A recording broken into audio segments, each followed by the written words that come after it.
Hi friends, welcome to ருசி திரு. இன்றைக்கி ட்ரெடிஷ்னலாக ஒரு ரெசிபி பார்க்கலாமா? ரொம்பவே சுவையான அவியல் தாங்க செய்ய போகிறேன். என்னோடய ஸ்டைலில் அவியல் எப்படி பண்ணுறதுன்னு இப்போ பார்த்துடலாம். அதுக்கு வெள்ளை பூசணிக்காய், கேரட், புடலங்காய், முருங்கைக்காய், பீன்ஸ், கத்திரிக்காய், மாங்காய், கொத்தவரங்காய், சேனக்கிழங்கு இது எல்லாத்தையும் தோல் சீவிட்டு நல்லா மெலிசாக நீட்டமாக கட் பண்ணி வச்சுருக்கேன். வாஷ் பண்ணி எடுத்துக்கோங்க. மாங்காவை நம்ம ரெண்டாவது தான் சேர்க்க போகிறோம். கொத்தவரங்காவையும் சேனக்கிழங்கையும் தனியாக வேக வைக்க போகிறோம்.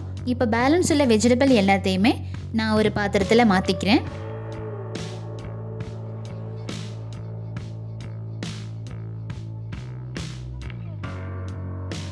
இப்போ காய் வேக வைக்க நான் 1 டம்ளர் அளவுக்கு தண்ணி சேர்த்துக்கிறேன்.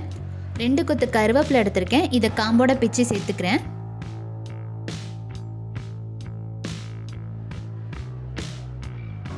இப்போ இந்த வெஜிடபிளுக்கு தேவையான அளவு நான் உப்பு சேர்த்துக்கிறேன். இப்போ இன்னொரு பக்கம் சேனையை வேக வச்சுக்க போகிறோம்.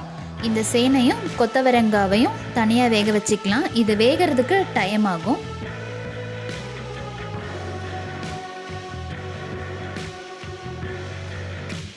இப்போ இதுக்கு தேவையான அளவு உப்பு. இப்போ காயை பெரட்டி விட்டு வேக வச்சுக்கலாம்.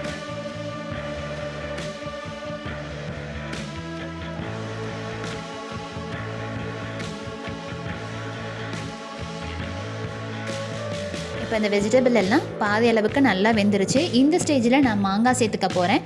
ஸ்டார்டிங்லேயே மாங்காவை சேர்த்தா குழஞ்சிரும். அதனால் நான் இப்போ பாதி அளவுக்கு வெந்ததுக்கப்புறம் சேர்த்துக்கிறேன். இதை பெரட்டி விட்டுட்டு சிம்மில் வச்சு நல்லா வேக வச்சிடலாம். பாருங்கள், காயெல்லாம் நமக்கு நல்லா வெந்து வருது. இப்போது சேனை வெந்திருக்கான்னு செக் பண்ணிக்கலாம். நல்லா மாவு மாதிரி வெந்திருக்கு. கொத்தவரங்காவும் நமக்கு வெந்துருச்சு. ஸோ இந்த சேனைக்கிழங்க நான் மற்ற வெஜிடபிளோட இப்போ ஆட் பண்ணிக்க போகிறேன்.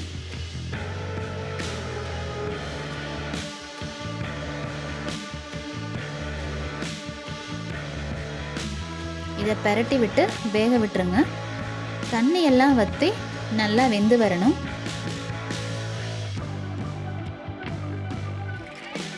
இப்போ நம்ம மசாலா அரைக்க ரெடி பண்ணிக்கலாம். நான் 1 கப்பு துருவன தேங்காய் எடுத்திருக்கேன். இதை ஒரு மிக்ஸி ஜாரில் மாற்றிக்கிறேன்.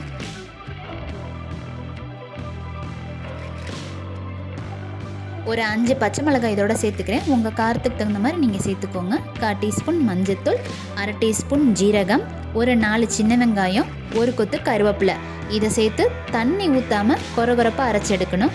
இப்போ பாருங்கள், நல்லா பிறுபிறுன்னு அரைச்சி எடுத்திருக்கேன். இந்த தேங்காவை நம்ம காயோடு சேர்த்துக்கலாம்.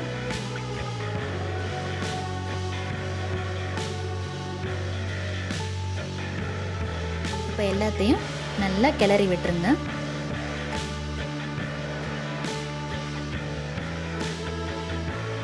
இந்த ஸ்டேஜில் நான் புளிக்காத தயிர் ஒரு 2 ஸ்பூன் சேர்த்துக்கிறேன். இது நமக்கு அந்த மசாலா நல்லா க்ரீமியாக இருக்கும். தயிர் சேர்த்துட்டு அடுப்பை அணைச்சிடுங்க. இப்போ நான் வீட்டில் ரெடி பண்ண சுத்தமான தேங்காய் எண்ணெய் சேர்த்துக்க போகிறேன். இது ரொம்ப டேஸ்ட்டாக இருக்குங்க. நீங்கள் மாங்காய் கிடைக்காத சீசனில் ஒரு 1/2 லெமன் மட்டும் பிழிஞ்சு விட்டுக்கலாம். ரொம்ப டேஸ்ட்டாக இருக்கும். இந்த அவியல் ரெசிபியை மறக்காமல் நீங்கள் ட்ரை பண்ணி பாருங்கள். ட்ரை பண்ணிவிட்டு எப்படி இருந்துச்சுன்னு கமெண்ட்டில் சொல்லுங்கள். இந்த ரெசிபி உங்களுக்கு பிடிச்சிருந்தா லைக் அண்ட் ஷேர் பண்ணுங்கள். மறக்காமல் நம்ம சேனலை சப்ஸ்கிரைப் பண்ணுங்கள்.